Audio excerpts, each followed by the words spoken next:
being able to get paid. Yes, in the end, that's actually what matters. If you're going to make it massive sweet. importance. And looking at from like an investor, most startups that are doing some sort of R&D do have an investor or a handful of investors or VCs that are working with them, and most of the time they understand, there is a point in time where they're not going to make money, but there's if a a limit. startup is going for 3 years and they're bringing in that money to keep them afloat, that gives them a longer runway before they have to do their next fundraise. So, I think I'll have to cut that out. Yeah. it was you said if a startup is going for 3 years and then it, yeah. So if we look at it, when a startup does their fundraise, they have about 3 years of runway going further. And if they're just burning cash with their personnel, with their software costs, their storage costs, and any way they can make that revenue or make some revenue coming in helps them extend that runway so they don't die. Exactly. Because the big company is rooting for the small company. It's just that getting procurement to like make an exception just this one time doesn't happen. It doesn't happen. So perhaps the contract being with not the main player, but aiming for a press release with the main player, that kind of thing might actually be the win-win scenario that startups, that would actually really work, so that you can actually pay your bills. Yeah, and we have a very similar situation in Singapore that is happening. It's not the telecoms that are paying for the services. In fact, the telecoms want to partner with startups to offer packages to their customers, and so the procurement process has been quite long. Actually, the due diligence process.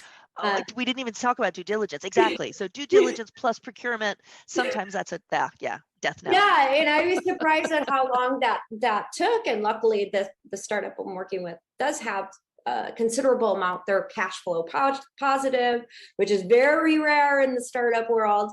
And so that process only took a few months. I can't imagine what it would have been like for a newer startup or a much younger startup that didn't have a product into the market.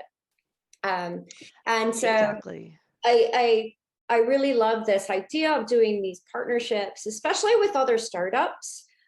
Or other smaller companies, right? Or incubators.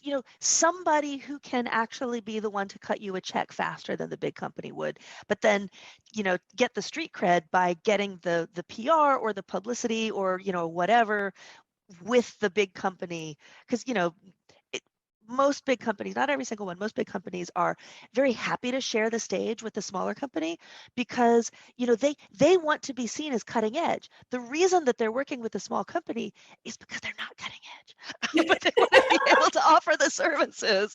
And so, it really is win-win if you can figure out how to make it work, but being a little creative with exactly how the money flows go. And again, these multi-party arrangements. I mean, all of it, especially kind of things flowing across the network edge, it's going to be cowboy time. In fact, it is cowboy time. There's opportunity here for new business models and new ways of thinking and new opportunity to be creative. Those win-win partnerships that mean that the innovation is actually brought to the end user, whether consumer or enterprise, and that small, really wonderful ideas actually end up making it to the market. And that's really what we all want to see. And so the more creativity that everybody can bring to this process, the more wins we're going to see. Oh, fantastic. You've really changed my viewpoint, and I hope the other viewers and the other people attending the summit started to take a different look and how to work these partnerships. And so Yeah, and I don't want to say that every large company automatically won't be able to pay you for a year, because that's certainly not the case. But be aware that that may be the case, and go into it and ask those questions. How long will it be before we can be onboarded? How long does your due diligence take? How long does your procurement onboarding take? And then how long after that can an invoice reasonably be cut? And if the answer is something really horrifying, then be realistic and communicate and find another way to structure it. Thank you so much. Those are really great points. I think I'm going to make a little document and have people like download these questions to ask. Exactly.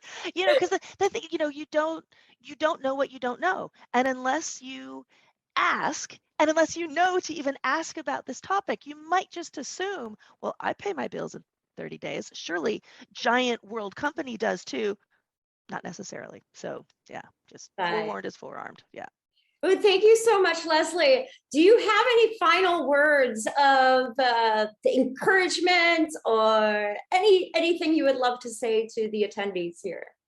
Yeah, I mean, just the whole, as I said, what 5G is going to unlock. I mean, I'm a huge fan of everything to do with XR, and the ability for us to actually merge the virtual world, the digital world, with our physical world as we move through it visually with, augmented reality glasses and everything. The way that we interact with computers is going to be completely different in 10 years. 5G is absolutely central to that. And I bet, just a huge number of the companies that are listening to us right now, they're actually going to be some of the ones that help make that possible. So, yay, don't give up on your dream, because you're the ones that are going to build this for us, and we want you to. So let's all work together to figure out how to make that happen. All right. Well, Lesley, thank you so much. It's tell everybody that's watching, maybe what are some of the things that you are on the lookout for, and specifically, like, should people reach out? What is that sort of mode or engagement that you are looking for? Let's see. Yeah, so the kinds of things that I'm looking for are specifically new ways of doing things that somehow involve telecommunications. That's actually not a lot of stuff that falls into that. But it's almost, there is almost an intuitive area here. It's, you see it and you go, oh, I never thought of doing that. Oh, okay. I want to learn more about how they're thinking about that. And and then the bottom line is stuff that solves problems. Mhm. Stuff that solves problems in a better way than has been solved before, without causing too many new problems of its own.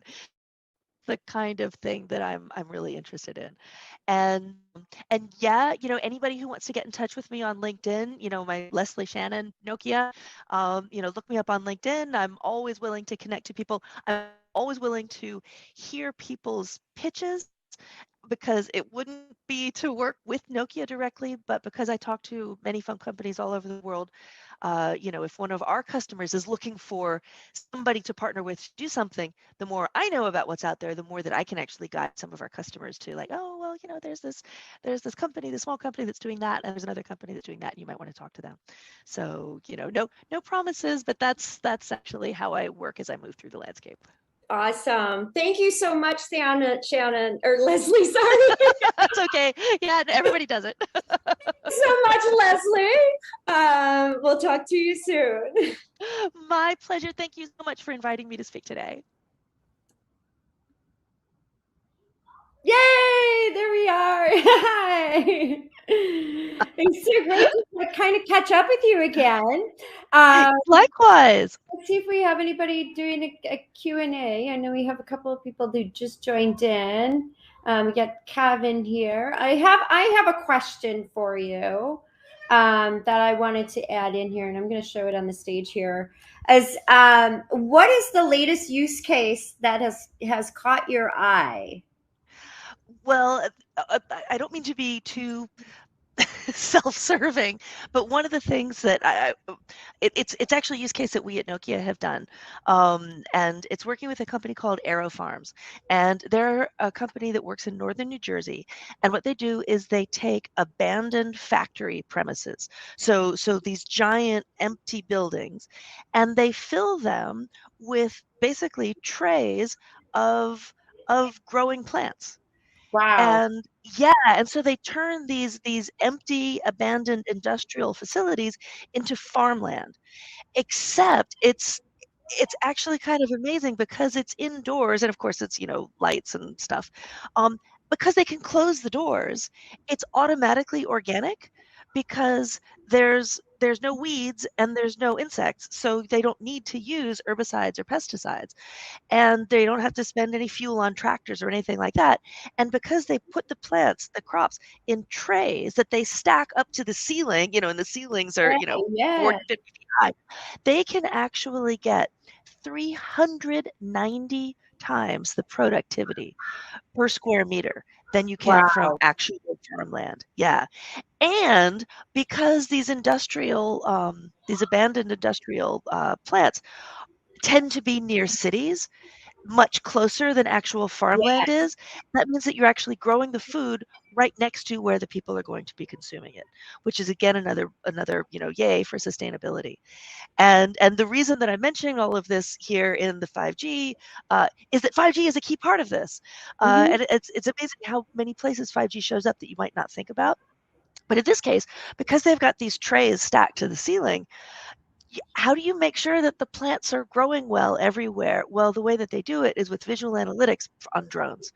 And then you have the 5G. Yeah. So the 5G is used not only for the control of the drones, but it's also to carry the high definition video off of the drones going to the visual analytics software so that they can make sure in an automated way, so you don't have a person sitting there like looking at the screen all the time.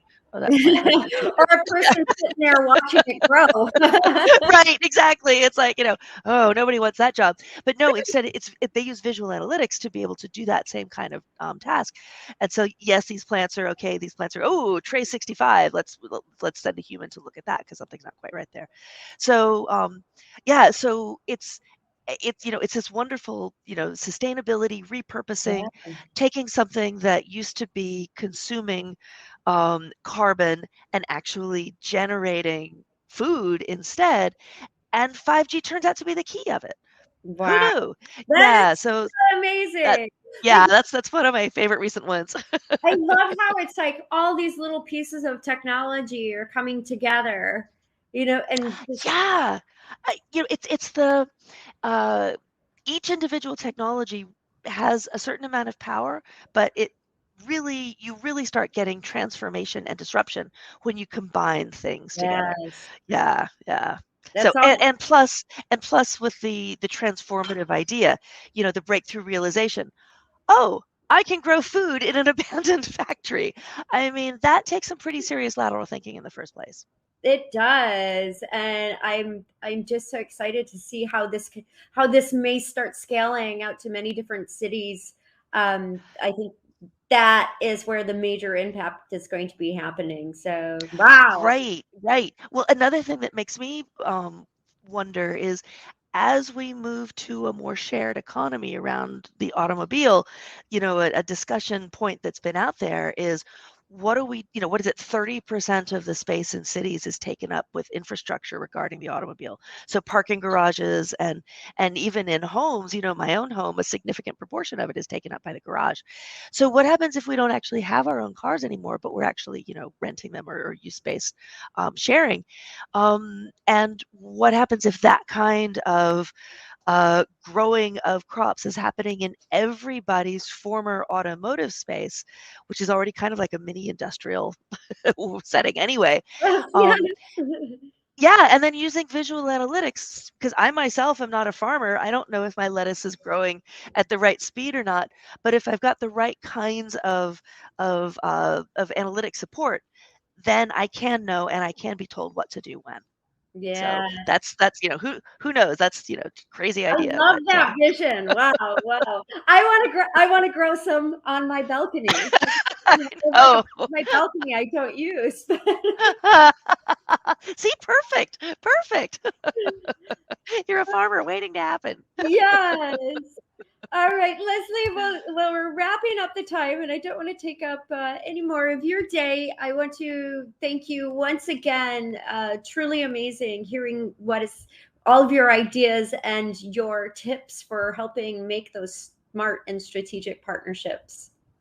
Well, Casey, thank you so much for having me along. It's been an absolute pleasure to be part of this. Thank you.